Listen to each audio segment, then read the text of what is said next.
రేపే మనకు శుక్రవారం అలానే కాకుండా గ్రహణం, పౌర్ణమి కూడా వస్తుందనమాట. కాబట్టి ఏంటంటే తులసి మొక్క మీద ఇది చల్లండి. ఇలా చల్లితే చాలండి ఎంతటి పేదవారైనా సరే కుబేరుడైపోతాడు. అలానే కాకుండా కోట్లు వచ్చి పడతాయని చెప్పొచ్చు. దానికి తోడు ఇంకొకటి ఏంటంటే మీరు పట్టిందల్లా బంగారం అవుతుంది. అద్భుతమైన ఫలితాలతో మీ జీవితం మారిపోతుంది. ఎనలేని సంపద మీ సొంతం అవుతుందన్నమాట. కాబట్టి మీరు మర్చిపోకుండా ఏంటంటే తులసి మొక్క దగ్గర ఈ చిన్న పరిహారం అనేది చేసేసుకోండి. అద్భుతమైన రిజల్ట్ అనేది పొందండి. అసలు ఈ పరిహారాన్ని ఎలా చేయాలో తెలుసుకునే ముందు ఒక చిన్న రిక్వెస్ట్ అండి. వీడియోని పూర్తిగా చూడండి, నచ్చితే లైక్ చేయండి, కొత్తగా చూస్తున్నట్టయితే సబ్స్క్రైబ్ చేసుకోండి. నార్మల్గా ఏంటంటే శుక్రవారం పౌర్ణమి రావటం చాలా విశేషం అండి. చాలా అద్భుతమైన రోజుగా పరిగణించబడుతుందన్నమాట. ఈ రోజుకు ఉండే అతీత శక్తి ఏంటంటే సామాన్యమైనది కాదనమాట. చాలా శక్తితో కూడుకుని వస్తుంది. కాబట్టి ఈ రోజు కొన్ని నియమాలను ఆచరించుకుంటూ ఇలా తులసి మొక్క మీద ఇది చల్లటం, తులసి మొక్క దగ్గర కొన్ని పరిహారాలు కనుక మనం చేసుకున్నట్టయితే ఇంకా మన సుడి తిరిగిపోతుంది. మనకేంటంటే కనుక ధనంతో పాటు చక్కటి అభివృద్ధి కూడా ఉంటుందని చెప్పొచ్చు. తులసి మొక్క లక్ష్మీదేవి రూపం కాబట్టి ప్రతి ఒక్కరు కూడా ఏంటంటే తులసమ్మని పూజించడం, ఆరాధించడం చేస్తూ ఉంటారు. అందరి ఇళ్లలో తులసి మొక్క ఉంటూనే ఉంటుంది. కాబట్టి తులసి మొక్క దగ్గర మీరు ఇలాంటి పరిహారం చేయటం వల్ల అయితే మంచి రిజల్ట్ అనేది వస్తుందన్నమాట. మనము శుక్రవారం ఇలా గ్రహణం వచ్చింది, అలానే కాకుండా రేపు లక్ష్మీ జయంతి కూడా ఉంది. దానికి తోడు ఇంకొకటి ఏంటంటే పౌర్ణమి అండి. ఉదయాన్నే లేవటం, శుచిగా స్నాన కార్యక్రమాలు చేసుకోవటం, ఇంటిని శుద్ధి చేసుకోవటం, ఆ తర్వాత ఏంటంటే కనుక ఇంట్లో పసుపు నీళ్లు చల్లుకోవటం, గుమ్మానికి పసుపు రాసి కుంకుమతో బొట్టు పెట్టడం, వాకిట్లో ముగ్గు పెట్టుకోవటం, అలానే కాకుండా ఇంకొకటి ఏంటంటే కనుక మనం తులసికోట దగ్గర కూడా చక్కగా నీట్గా అలంకరించుకోవటం, లక్ష్మీదేవి పటాన్ని కూడా ఏంటంటే మనం అలంకరించుకొని దీపధూప నైవేద్యాలతో అమ్మవారిని పూజించుకోవాలి. ఇలా గనక పూజించుకుంటే మీకు అష్ట ఐశ్వర్యాలు సిద్ధిస్తాయి. ఎవరింట్లో అయితే లక్ష్మీదేవి ప్రవేశించటం లేదు, ఎవరింట్లోకి అయితే లక్ష్మీదేవి రావటం లేదో అలాంటి వాళ్ళ ఇంట్లోకి ఏంటంటే కనుక లక్ష్మీదేవి అంటే తిష్ట వేసుకొని కూర్చుంటుంది, కావలసినంత ఐశ్వర్యాన్ని ఇస్తుంది. అలానే కాకుండా చక్కటి అభివృద్ధిని కూడా మీకు అందిస్తుందని చెప్పొచ్చు. అందుకే మీరు ఈ విధంగా ఏంటంటే కనుక రండి తులసి కోట దగ్గర ఈ పరిహారం చేయండి. ఇంట్లో లక్ష్మీదేవి పూజ కూడా నిష్ట నియమాలతో ఆచరించుకోండి. ఈ రోజున లక్ష్మీదేవిని ఎవరైతే మనసు పెట్టి పూజించుకుంటారో అలాంటి వాళ్ళ ఇంట్లోకి ఏంటంటే కనుక డబ్బుల మూటతో అడుగు పెడుతుందని పురాణ గ్రంథాల్లో చెప్పబడుతుందన్నమాట. లక్ష్మీదేవికి తామర పుష్పాలంటే చాలా ఇష్టం. కాబట్టి దొరికితే అవి తెచ్చుకొని అమ్మవారిని ఆ యొక్క తామర పుష్పాలతో అలంకరించుకోండి. అంటే 2 తామర పుష్పాలు తెచ్చేసుకుని అమ్మవారి పటం ముందు పెట్టాలండి. పెట్టేసి తామరాకు మీద దీపం పెడితే చాలా అద్భుతమైన ఫలితం ఉంటుందన్నమాట. ఆ ఫలితాన్ని మీరు చూసి ఆశ్చర్యపోతారు. కాబట్టి వీలుంటే మీరు ఏంటంటే కనుక ఇలా తామర ఆకు మీద దీపం అనేది పెట్టండి. అలానే కాకుండా తామర పుష్పాలతో అమ్మవారిని పూజించుకోండి. అష్ట ఐశ్వర్యాలను పొందండి. లక్ష్మీదేవికి ఈరోజు మల్లె పువ్వులు, తామర పుష్పాలు, అలానే కాకుండా గులాబీ పువ్వులు, మందార పువ్వులు ఇలా ఏవి దొరికితే ఆ పుష్పాలతో అమ్మవారిని పూజిస్తే మాత్రం ఖచ్చితంగా మీ జీవితంలో ఉండే కొన్ని రకాల సమస్యలు పోతాయన్నమాట. కొన్ని రకాల సమస్యలకు ఏంటంటే కనుక పులి స్టాప్ అనేది పడిపోతుందని చెప్పొచ్చు. అందుకే ఈ విధంగా మీరు ప్రయత్నించేసి ఫలితం పొందండి. తులసి కోట దగ్గర కూడా అండి మీరు ఏంటంటే కనుక నియమాలు ఆచరించాలన్నమాట. ఏ ఇంట్లో అయితే తులసమ్మ గుబురుగా ఉంటుందో అక్కడ లక్ష్మీదేవి ఉందని అర్థం అనమాట. అలానే కాకుండా తులసి మొక్క ఏంటంటే మీ ఇంట్లో పదే అండి పెట్టినా కానీ అది పెరగటం లేదు, పెట్టినా కానీ అదేంటంటే కనుక చచ్చిపోతుంది, అంటే నిద్రిస్తుంది అనుకుంటే మాత్రం మీ ఇంట్లో చెడుంది కాబట్టి తులసి మొక్క ఉండటం లేదని అర్థం అనమాట. అలానే శుక్రవారం రోజున తులసి కోట దగ్గర ఎవరైతే కొన్ని నియమాలను ఆచరించుకుంటారో అలాంటి వాళ్ళ యొక్క సుడి అనేది ఖచ్చితంగా తిరిగిపోతుంది. ఎందుకంటే ఐశ్వర్యం కలుగుతుంది, ధనం వస్తుంది, చక్కటి అభివృద్ధి ఉంటుంది. అలానే కాకుండా లక్ష్మీదేవి అనుగ్రహం కూడా కలుగుతుంది. సకల సంపదలు మీకు చేకూరటానికి కూడా అవకాశాలు ఉంటాయని చెప్పొచ్చు. అందుకే మీరు ఏం చేయండి అంటే కనుకనండి తులసి కోటకు నీటిని సమర్పించేటప్పుడు మీరు రాగి చెంబుల నీళ్ళని తీసుకుని అందులో కొంచెం కర్పూరాన్ని కలిపేసి మీరేంటంటే ఆ నీళ్లను సమర్పించవచ్చు.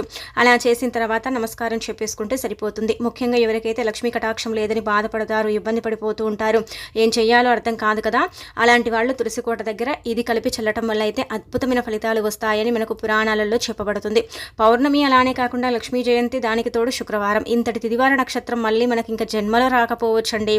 కాబట్టి ఏంటంటే మీరు చక్కగా ఏంటంటే వినియోగించుకోండి. ఇలాంటి చిన్న చిన్న నియమాలను ఆచరించండి, పరిహారాలను చేసుకోండి. అలా చేసినప్పుడే మీకు ఫలితాలు ఉంటాయి. ఆ ఫలితాలను చూసేసి మీరే ఆశ్చర్యపోతారనమాట. అందుకే మీరు నీటిని సమర్పించిన తర్వాత మీరు దీపధూప నైవేద్యాలన్నీ కూడా పెట్టిన తర్వాత అనంతరం ఏంటంటే ఒక చిన్న గిన్నెను తీసుకొని అందులో ఒక 2 చుక్కల పాలను తీసుకోండి. చిటికెడంత కర్పూరం పొడి, చిటికెడంత కుంకుమ, చిటికెడంత పసుపు. చిటికెడు కంటే మీరు ఎక్కువగా తీసుకోకండి. పసుపు కుంకుమలో కెమికల్ ఉంటుంది కాబట్టి చిటికెడు మాత్రమే తీసుకోండి. పచ్చ కర్పూరం కూడా చిటికెడు తీసుకొని చేతితో మెదిపేసి ఆ పౌడర్ అనేది ఆ పాలల్లో 2 స్పూన్లు పాలే చాలు, ఎక్కువగా తీసుకోవాల్సిన అవసరం లేదనమాట. టీ స్పూన్ ఉంటుంది కదా, ఆ టీ స్పూన్తోని 2 స్పూన్ల పాలను తీసుకొని అందులో ఈ వస్తువులన్నీ కూడా ఈ 3 వస్తువులు కుంకుమ, పసుపు, పచ్చ కర్పూరం కలిపి అదంతా కూడా ఏంటంటే లక్ష్మీదేవి అంటే రూపమైన అమ్మవారి యొక్క రూపంగా భావించుకునే తులసి మొక్క మీద చల్లాలన్నమాట. అలా చల్లేసి నమస్కారం చెప్పుకోండి. అలా చల్లటం ఒకవేళ మాకు రాదండి, మాది చాలా చిన్న తులసి మొక్క అండి, ఇప్పుడే పెరుగుతుందండి అనుకునేవారు తులసి మొక్క మొదట్లో కూడా ఇది పోసేయొచ్చు. అలా కూడా ఏంటంటే కనుక లక్ష్మీ కటాక్షం సిద్ధిస్తుంది. ఇది పోసిన తర్వాత మీరే అద్భుతం చూస్తారు. ఇంట్లో ఉండే దరిద్రంతో పాటు మీకుండే చెడంతా కూడా పోతుంది. మంచి ఫలితాలతో మీ జీవితమే మారిపోతుంది. కాబట్టి మీరు ఈ విధంగా ఏంటంటే ఆచరించేసి ఫలితం పొందండి. ఇలా ఏంటంటే ఇది చాలా చిన్న పరిహారం అండి, ఫలితం ఎక్కువగా ఉంటుంది. దానికి తోడు ఇంకొకటి ఏంటంటే కనుక పరిహారాన్ని మీరే సిద్ధింపబడేలాగా చేసుకుంటారనమాట. అందుకే తులసి మొక్క మీద ఇది చల్లటం వల్ల అయితే అద్భుతం జరుగుతుందని శాస్త్రమే చెబుతుందన్నమాట. అందుకే ఈ విధంగా ఏంటంటే మీరు ప్రయత్నించుకోండి. పాలు అందరి ఇళ్లలో ఉంటాయి, అలానే ఏంటంటే కనుక కుంకుమ పసుపు అందరి ఇళ్లలో ఉంటుంది కాబట్టి తీసేసుకొని ఈజీగా చేసేసుకోవచ్చు. ఇది మీరు సంధ్యా సమయంలో చేసుకోండి. 6 దాటిపోయిన తర్వాత మళ్ళీ మనం ఇంట్లో పూజ చేసుకుంటాం కదా, ఆ సమయాలలో కనుక చేసుకున్నట్టయితే ఆ సమయాలలో భూమి మీదే లక్ష్మీదేవి సంచరిస్తూ ఉంటుంది. కాబట్టి ఆ తల్లి మన ఇంటికి రావాలన్నా, మన ఇంట్లో తిష్ట వేయాలన్నా, మనకు ఐశ్వర్యంతో పాటు అనుగ్రహాన్ని ఇవ్వాలన్నా సరేనండి, ఆ సమయంలోనే మనకు సాధ్యమవుతుంది. కాబట్టి ఆ సమయాలలోనే మీరు చల్లుకోవడం వల్ల అయితే అద్భుతం జరుగుతుందని శాస్త్రాలు చెబుతున్నాయన్నమాట. అందుకే ఇలా ఆచరించండి. ఇక ఆ తర్వాత వచ్చేసి ఇంకొక పరిహారం అండి. ఈ పరిహారం ఏంటంటే కనుక సంపాదన పెంచుకోవడానికి, ఐశ్వర్యాన్ని అంటే తెచ్చిపెట్టుకోవడానికి, చక్కటి అభివృద్ధిని పొందడానికి ఉపయోగపడే పరిహారం అనమాట. తులసి మొక్క మొదట్లో ఇది పెట్టడం వల్ల ధనం అనేది వస్తుందన్నమాట. 4 వైపుల నుంచి కూడా డబ్బు అనేది ఆకర్షిస్తుంది. ధనం లేని సమస్యని మనం చూస్తూ ఉంటాం, డబ్బు లేక ఏంటంటే నరకం చూస్తూ ఉంటాం కదా, అలాంటి నరకం నుంచి కూడా మనం బయటపడటానికి ఇప్పుడు చెప్పే ఈ పరిహారం అయితే చక్కగా ఉపయోగపడుతుంది. చాలా మంచి రిజల్ట్ని తెచ్చిపెడుతుంది. ఈ రిజల్ట్ని చూసి మీరే ఆశ్చర్యపోతారనమాట. అంత చక్కగా ఏంటంటే కనుక మనకు ఉపయోగపడే పరిహారం అని చెప్పొచ్చు. అందుకే తులసి కోట దగ్గర ఇలా చేసుకోండి. గుర్తుపెట్టుకోండి, అందరిళ్లలో తులసమ్మ ఉంటూనే ఉంటుంది. కాబట్టి అందరూ కూడా తులసి మొక్కని పెంచుకోవడానికి ఇంట్రెస్ట్ అనేది చూపిస్తూ ఉంటారు. అలానే కాకుండా ఏంటంటే కనుక తులసి మొక్క గుబురుగా పెరగాలంటే ఖచ్చితంగా ఏంటంటే తులసి మొక్క మొదట్లో ప్రతి శుక్రవారం పాలను పోస్తూ ఉండాలి. అలాంటప్పుడే ఆ తులసి మొక్క ఎదుగుతూ ఉంటుందని పురాణం చెబుతుందన్నమాట. ఇక ఆ తర్వాత మీరు ఏంటంటే కనుక మీ సంపాదన పెరిగి ధన ద్వారాలు తెచ్చుకుని ధనం విపరీతంగా రావాలంటే మీరు తులసి మొక్క దగ్గర ఏంటంటే కనుక రెండు గుర్తుపెట్టుకోండి, రాగి నాణ్యం ఉంటే అది తీసుకోండి. రాగి నాణ్యం లేదండి అనుకునేవారు 5 రూపాయల బిల్లని తీసుకోండి. రాగి నాణ్యం ఉంటే తీసుకొని పాలతో కడిగి దాన్ని తులసి మొక్క మొదట్లో పెట్టండి. పెట్టేసి ధన ద్వారాలు తెచ్చుకొని ధనం రావాలని, చక్కగా ఐశ్వర్యం అభివృద్ధి ఉండాలని, అద్భుతమైన ఫలితాలతో మీ జీవితం మారిపోవాలని మీరు సంకల్పం చెప్పుకోండి. ఒకవేళ రాగి నాణ్యం లేకపోతే ఏమవుతుందంటే కనుక మీరు 5 రూపాయల బిల్లులు కూడా తీసుకోవచ్చు. తీసేసుకుని పాలతో శుభ్రం చేసి ఆ తర్వాత తులసి మొక్క మొదట్లో ఒక సైడ్కి పెట్టేసి సంకల్పం చెప్పుకొని గమ్మునైపోయింది. రాగి నాణ్యం రాబడిని తెచ్చిపెడితే సంపాదన పెంచడంతో పాటు ఐశ్వర్యాన్ని అభివృద్ధిని ఇస్తుందన్నమాట. 5 రూపాయల బిల్లని ఏంటంటే కనుక లక్ష్మీదేవి అనుగ్రహం కలిగించి ధన ద్వారాలను తెరిపించి ధనం వచ్చేలాగా చేయడానికి ఉపయోగపడుతుంది. పూర్వకాలంలో అంటే మన పూర్వీకులు పౌర్ణమి తిథి రోజున ఖచ్చితంగా రాగి నాణ్యంతో పరిహారం చేసేవారని చెప్పడం జరుగుతుందన్నమాట. మీరు కూడా ఇలా రాగి నాణ్యంతో పరిహారం చేస్తే విపరీతమైన సంపద మీ సొంతం అవుతుంది. మీరే సంపాదనను చూసేసి ఆశ్చర్యపోతారని చెప్పొచ్చు. కాబట్టి ఇలా మీరు రాగి నాణ్యంతో పరిహారం చేయొచ్చు. కుదరకపోతే 5 రూపాయల బిల్లతో కూడా చేసుకోవచ్చు.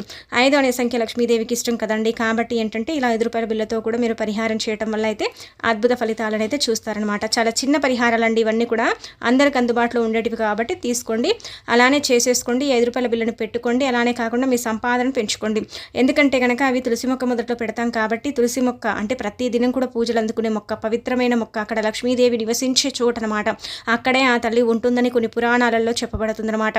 అంతటి పవిత్రమైన అంటే ప్రదేశంలో ఇలాంటి అంటే కాయిన్ని మనం పెడుతున్నాము, అంటే 5 రూపాయల బిల్లును మనం పెడుతున్నాం కాబట్టి మనం చూడండి ఇంకెంత అదృష్టవంతులం. ఆ తర్వాత ఇలా పూజించుకొని 1 గంట సేపు వదిలేసిన తర్వాత పెట్టుకున్న తర్వాత తీసి మీరు తుడ్చండి. మట్టిని నీళ్ళతో కడిగితే దానికి ఉండే పవర్ అంతా కూడా దిగిపోతుందన్నమాట. అందుకే మీరు నీళ్ళతో కడగకుండా తుడిచేసి ఆ మట్టిని తుడిచిన తర్వాత పర్సులో పెట్టేసుకోండి. పర్సులో చిల్లి గవ్వ లేకపోయినా ధనం అనేది వస్తుంది, ఐశ్వర్యం కలుగుతుంది. విపరీతమైన ధన ఆకర్షణతో పాటు 4 వైపుల నుంచి డబ్బు ఆకర్షిస్తుంది. అనేక మార్గాల్లో కూడా ధనం అనేది మీ దగ్గరికి రావడానికి అవకాశం ఉంటుంది.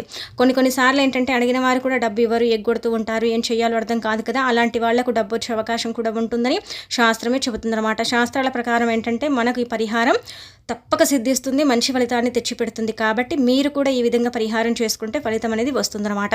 ఇది 2వ పరిహారం. ఇది ఖచ్చితంగా ఆచరించండి. ఏది ఉంటే అది తీసుకొని చేయండి, ఇంకా మీ ఫలితం అనేది వస్తుంది. అలానే మీరు రూపాయి బిల్ల 2 రూపాయల బిల్లని తీసుకోకండి, పెద్దగా ఏం ఫలితం ఉండదన్నమాట.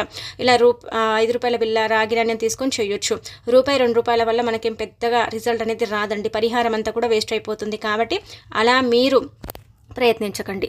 ఈ 2 పరిహారాలు కూడా లక్ష్మీదేవి అనుగ్రహాన్ని కలిగించి సంపాదనను చేకూర్చడానికి, ఐశ్వర్యాన్ని, అభివృద్ధిని అంటే మన వైపుకు వచ్చేలాగా చేయటానికి, లక్ష్మీ కటాక్షాన్ని సిద్ధింపబడేలాగా చేసుకోవడానికి ఉపయోగపడే పరిహారాలు.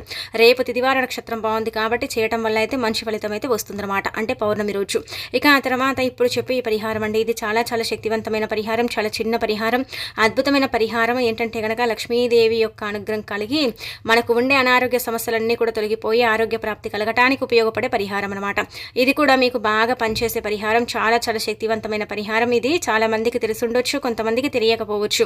కాబట్టి తెలిసిన వాళ్ళు తెలియని వాళ్ళు ఎవరైనా సరే పర్వాలేదు, దీన్ని ఏంటంటే కనుక చక్కగా వినియోగించుకోండి. ఎలా చేయాలంటే కనుకనండి, గుర్తుపెట్టుకోండి, ఇక్కడ కొన్ని విషయాలను మనం చెప్పుకుందాము. మనకేంటంటే నిర్దిష్టి తలిగి అనారోగ్య సమస్యలు వస్తాయి, ఆరోగ్య ప్రాప్తి అనేది అసలు కలగనే కలగదు. ఎప్పుడు చూసినా ఏదో ఒక రకంగా ఏంటంటే నరకం చూస్తూ ఉంటాం, నరక బాధల్ని అనుభవిస్తూ ఉంటాము. ఏదో ఎవరో చేయించారని, ఏం చేసినా కానీ పోవటం లేదని, గాలి సోకిందని, ధూళి సోకిందని, ఇలా మనకేంటంటే కనుక ఏదేదో అంటే జరుగుతూ ఉంటుంది కదండి. అలా జరగకుండా ఉండటానికి మీరు ఏం చేయండి అంటే కనుక ఇప్పుడు చెప్పి పరిహారం చేసుకోండి. ఎందుకంటే తులసి మొక్క చాలా పవిత్రమైన మొక్క కదండి. తులసి మొక్క సాక్షాత్తు లక్ష్మీదేవి రూపం, అంటే దైవానికి అంకితం చేయబడే మొక్క అని చెప్పొచ్చు. ఈ తులసి ఏంటంటే కనుక చాలా పవిత్రతను కలిగి ఉంటుందన్నమాట, చాలా చాలా శక్తివంతమైన మొక్క అని చెప్పొచ్చు. ఇంకా అలానే కాకుండా ఏంటంటే మనకు అనారోగ్య సమస్యలు పోయి ఆరోగ్య ప్రాప్తి కలగటంతో పాటు అభివృద్ధితో పాటు ఏంటంటే చక్కటి ఐశ్వర్యం కూడా కలుగుతుందన్నమాట. అందుకే మీరు తులసి కోటలో మనకు వేర్లు ఉంటాయి కదండి, ఆ వేర్లు ఏంటంటే అత్యంత శక్తిని కలిగి ఉంటాయి. ఆ వేర్ల వల్ల మనకు చాలా లాభాలు ఉంటాయండి. ఇలా వేర్లతో పరిహారం చేస్తే కూడా తప్పక ఏంటంటే సిద్ధిస్తుందండి. కాబట్టి మీకు అనారోగ్య సమస్యలు పోయి ఆరోగ్య ప్రాప్తి కలగాలన్నా, ఐశ్వర్యం కలగాలన్నా, అభివృద్ధి ఉండాలన్నా, మీకుండే చెడంతా కూడా పోవాలన్నా సరేనండి, పౌర్ణమి అలానే కాకుండా గ్రహణం, దానికి తోడు లక్ష్మీ జయంతి కాబట్టి మంచి రోజు. అందుకే తులసి మొక్కలో మనం నీళ్లు పోసినప్పుడు తడిచినప్పుడు వేర్లు బయటికి వస్తాయి కదండి. అలా వచ్చినప్పుడు ఒక 2-3 వేర్లు అండి, చాలా సన్నగా ఉంటాయండి ఆ వేర్లు, అవి తీసుకోండి. అలా తీసేసుకున్న తర్వాత ఇక్కడ చూస్తున్నారు కదా, దీన్ని యంత్రం అంటారండి. కొంతమంది తావిజ్ అంటారు, కొంతమంది యంత్రం అంటారు. ఇదేంటంటే ఎక్కువగా మనము ఇలా దర్గాల దగ్గర అలానే కాకుండా కొన్ని చోట్ల అంటే మనం ధరిస్తూ ఉంటాము. ఎందుకు ధరిస్తాము? మనకు మంచి జరగాలని, మంచి ఫలితాలు రావాలని, అనారోగ్య సమస్యలు తొలగిపోయి ఆరోగ్య ప్రాప్తి కలగాలని, అయోమయ పరిస్థితులు పడిపోకూడదని, డిప్రెషన్లోకి వెళ్ళిపోకూడదని మనం ఏంటంటే కనుక ఇలా చేస్తూ ఉంటాం కదా. కాబట్టి మీరేంటంటే కనుక ముఖ్యంగా ఈ వేర్లను తీసేసుకుని మీరు డైరెక్ట్గా ఏంటంటే నేల మీద పెట్టకూడదండి, ఆకు మీద పెట్టుకోండి. మీ ఇంట్లో మందార ఆకు, తమలపాకు ఉంటే దాన్ని తీసుకొని దాని మీద పెట్టాలన్నమాట. అలా ఆ వేర్లకు మట్టి ఉంటుంది కాబట్టి కొంచెం క్లీన్ చేసుకోండి, నీళ్లు చల్లేసి క్లీన్ చేసుకుని ఆ వేర్లను తీసుకొని మీరు పూజ గదిలోకి తీసుకెళ్ళి ఆకు మీద పెట్టి దానిపైన కొంచెం కుంకుమ పసుపుని పోయండి.